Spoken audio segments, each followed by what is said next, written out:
Welcome, curious minds, to another deep dive. For those of you keeping a close eye on Hong Kong's financial world, today we're pulling back the curtain a bit. We're looking at a pretty big leadership reshuffle right at the heart of the banking scene. We're talking Hang Seng Bank and its majority shareholder, HSBC. And look, this isn't just, musical chairs with executives. It feels much more like a calculated strategic move with potentially big implications. Indeed, yeah.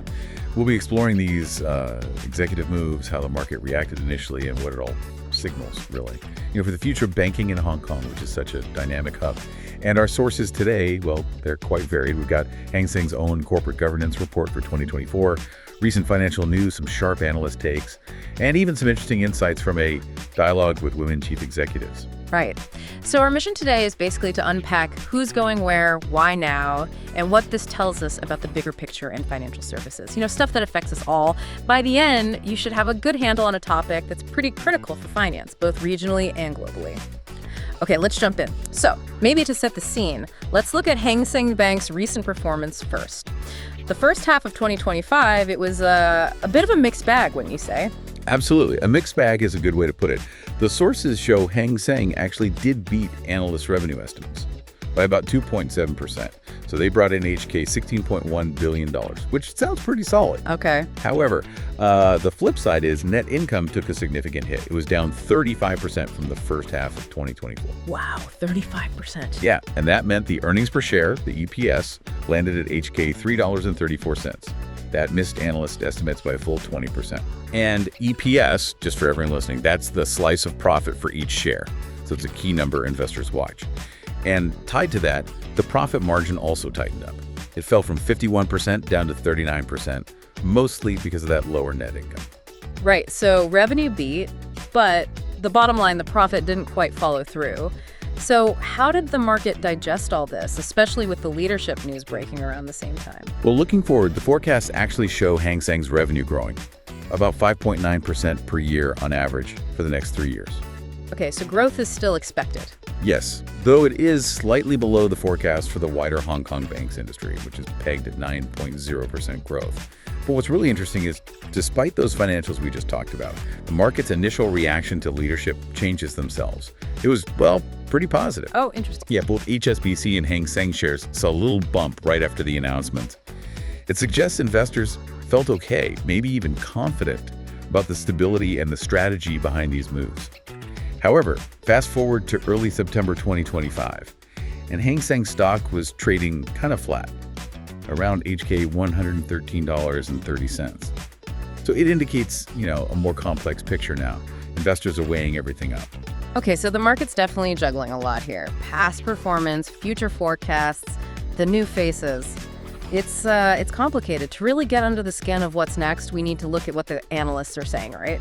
Let's dive into those different perspectives. Yeah, and it's clear even the experts don't fully agree on what the future holds for Hang Seng. We've got some really interesting, almost opposing views here. It really shows the kind of tightrope the bank might be walking. Okay, like what? Give us an example. Well, for instance, you have Citigroup. They recently upgraded Hang Seng Bank to buy their logic. They think credit costs are now basically factored in, which is seen as a positive sign. Meaning they think the worst of the loan loss provisions might be behind them? Kind of, yeah. It suggests the bank has already accounted for potential future losses, which can calm investors about earning stability. Less chance of nasty surprises later on, maybe. And Citi also highlighted dividend sustainability as a plus point. So they seem to believe the bank's weathered some storms and is now on a more stable footing. Okay, so that's the optimistic view. But given the market, especially concerns around Hong Kong real estate, surely not everyone agrees. What's the other side of the coin? Precisely. No, not everyone shares that view. You look at DBS analysts, and they actually revise their forecasts downward for Hang Seng.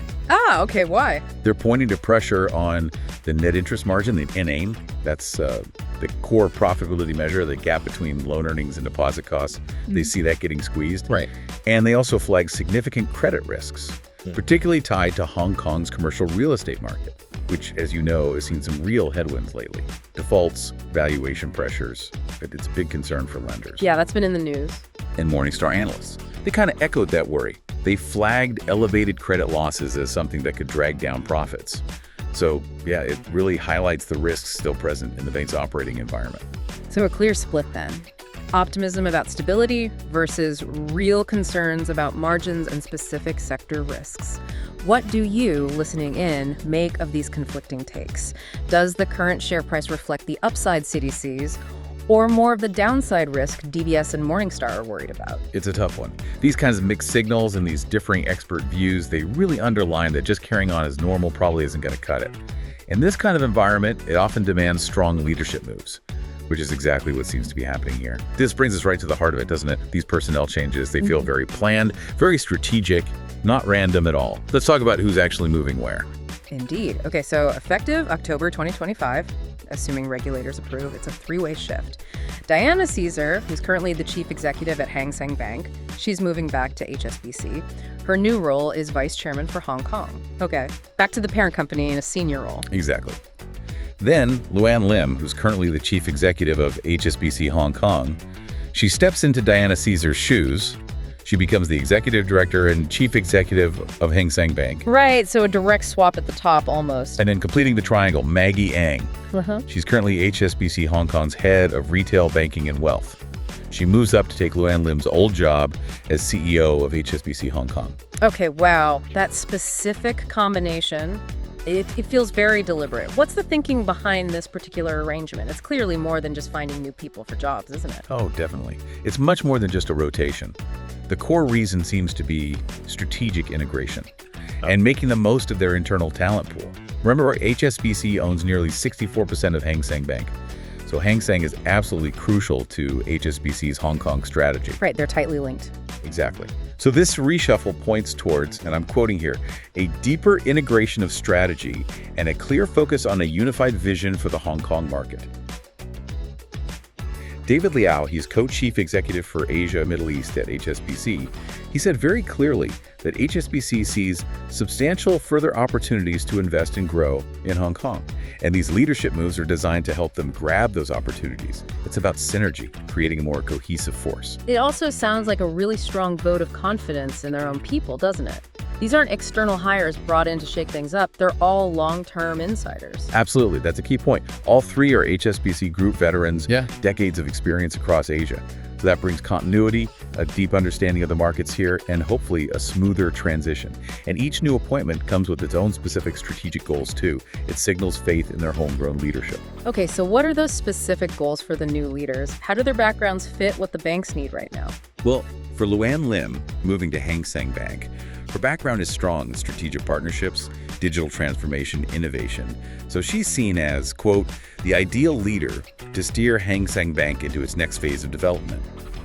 The focus for her will likely be heavily on pushing digital, driving wealth management, and growing that cross-border business. Makes sense. And Maggie Ng at HSBC Hong Kong. Her appointment seems to signal a continued, maybe even intensified, focus on wealth management and attracting new international clients. That builds directly on her track record running retail banking and wealth. It's doubling down on a growth area. Okay.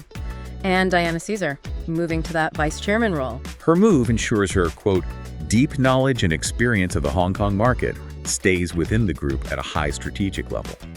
It's an advisory role, leveraging her expertise.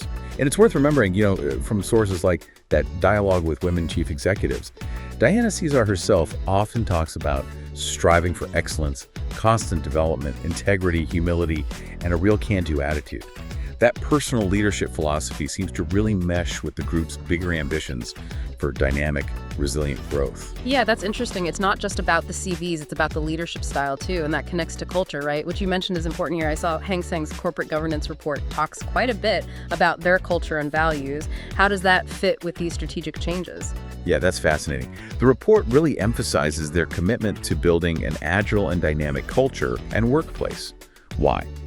To achieve things like, providing excellent customer experiences, which is key for wealth management and digital. Their core values, things like we value difference, we succeed together, we take responsibility, and crucially, we get it done. They all feed into this. They're aiming for what they call courageous integrity, trying to encourage staff to speak up. Courageous integrity. Yeah. And these values, this culture, they're seen as crucial underpinning for those strategic shifts into wealth and digital. You need the whole organization aligned and adaptable. It sounds like they're really trying to build a solid, resilient base for these changes. Speaking of resilience, let's circle back to those challenges, the credit loss concerns, especially in commercial property. How does this whole strategic realignment tackle those specific vulnerabilities? All right, that's a critical link. The new leadership setup, especially Luanne Lim's focus at Hang Seng on diversifying into wealth management and cross-border business, that's partly a direct strategic answer to mitigate those concentration risks in lending. Ah, okay. Spread the risk. Exactly. A-Invest points out that Hang Seng faces this immediate challenge: elevated credit losses tied to Hong Kong's commercial real estate market. And their success, A-Invest says, quote, will depend on its ability to recalibrate its loan portfolio and leverage digital tools to enhance customer retention. So digital isn't just for growth, it's for defense too, holding on to customers. Precisely. So the shift isn't just about finding new growth avenues, it's also about building a more diversified, less vulnerable business model, one that can better absorb shocks. And there's a broader piece too. They're integrating emerging risks, cybersecurity, climate risk, even geopolitical volatility much more deeply into their planning. The 2024 Corporate Governance Report makes that clear. You see it in the Risk Committee's responsibilities, the board training. Yeah. They're even covering AI now. AI. Okay. So it's a pretty comprehensive approach to trying to future-proof the business. Seems like it, yeah. Okay. So let's try and pull all these threads together. We've got the financials, the different analyst takes, the bank's own strategic chess moves. When you put it all together, a clearer overall picture starts to form, doesn't it? I think so. If you connect it to the bigger industry trends, these changes aren't just happening in isolation at HSBC and Hang Seng. They really reflect a broader shift we're seeing across banking, moving away from relying solely on interest margins for growth, towards more diversified strategies, often led regionally. There's a big push on integrating ESG, environmental, social governance factors into everything. Right, ESG is huge now. Exactly. And leveraging internal talent like we saw here. But it does raise that big question, for any large established player, how effectively can you actually transform and adapt while still maintaining stability and who you fundamentally are? It's a balancing act. Yeah, it really does feel like a very deliberate strategy. Solidify the leadership, target growth, especially wealth management, digital transformation, and do it all under a unified Hong Kong vision. And that impressive corporate governance structure at Hang Seng you mentioned, high independence, strong female representation, 82% on the board, 81% on the exec committee. That seems designed to support these big changes. Yeah, that diversity and independence is often linked to better decision-making, especially when things are changing fast. And it helps make sense of those different analyst views, doesn't it?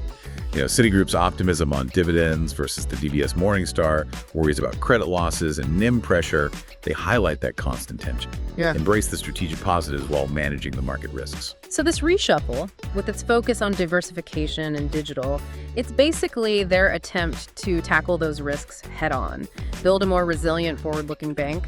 That seems to be the plan.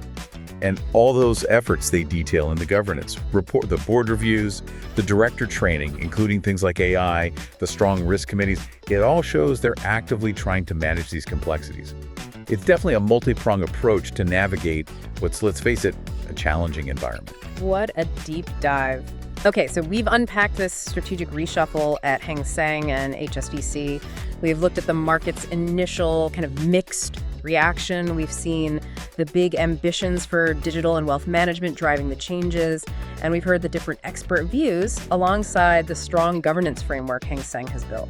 Yeah, ultimately, this story is really about how these big established financial players are trying to adapting to a really dynamic global scene, using their internal talent, trying to balance that traditional banking strength with future growth, and managing a whole new set of risks.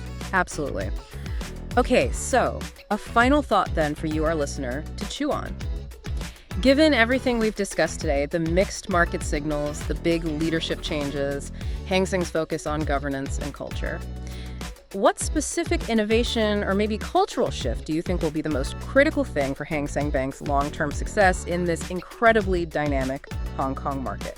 Yeah, we'd genuinely love to hear your perspective on this deep dive. Please leave a comment. Tell us how you think these moves might play out, or if you have any other questions. Your insights are really valuable as we explore these kinds of complex topics together. Thanks so much for joining us for this deep dive. We will be back soon with more fascinating insights. Until then, stay curious and stay informed.